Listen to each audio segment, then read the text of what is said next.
علی کا election per you turn, governor نے 28 مئی کو انتخابات کرانے کو خارج از امکان قرار دے دیا۔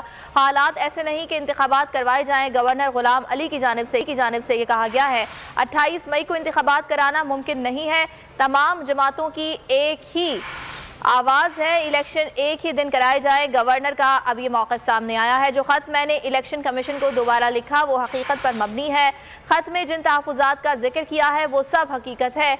جبکہ غلام علی نواب شیر نے گورنر خیبر پختونخوا حاجی غلام علی سے خصوصی گفتگو کی ہے، اس گفتگو کے حوالے سے آپ کو بتا رہے ہیں اور آپ کو بتائیں کہ کے پی کے گورنر حاجی غلام علی نے الیکشن پر یو ٹرن لے لیا ہے۔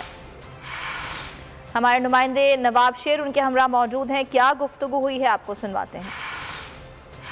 جی پختونخوا میں الیکشن ابھی بھی معمہ بنا ہوا ہے، میرے ساتھ اس وقت خیبر پختونخوا کے گورنر غلام علی صاحب موجود ہیں، ان سے بات کرتے ہیں۔ جی الیکشن میں ابہام ہے، پھر بھی جو اپوزیشن اور جماعتیں وہ کہہ رہی کہ گورنر ٹال مٹول کا کام لے رہے ہیں، ساری جماعتوں کا ایک ہی آواز ہے کہ الیکشن ایک دن میں کراؤ۔ تو سر وہ خط جو آپ نے لکھا ہے واپس الیکشن نہیں، وہ خط میں نے بھیجے وہ حقیقت پر مبنی ہے، اور میرے بغیر بھی انہوں نے جتنے ڈپارٹمنٹ اور ادارے بلائے انہوں نے وہی بات کی تصدیق کی ہے۔ اچھا تو 28 تاریخ کو الیکشن ہوگا؟ نہ جب یہ چیزیں ریکوائرمنٹ پوری کرے گا تو پھر جیسا کہ آپ لوگ دیکھ رہے ہیں کہ غلام علی صاحب کا یہ کہنا ہے کہ الیکشن کمیشن جو ٹھیک ہے ریکوائرمنٹ۔ نواب شیر بہت شکریہ آپ کا۔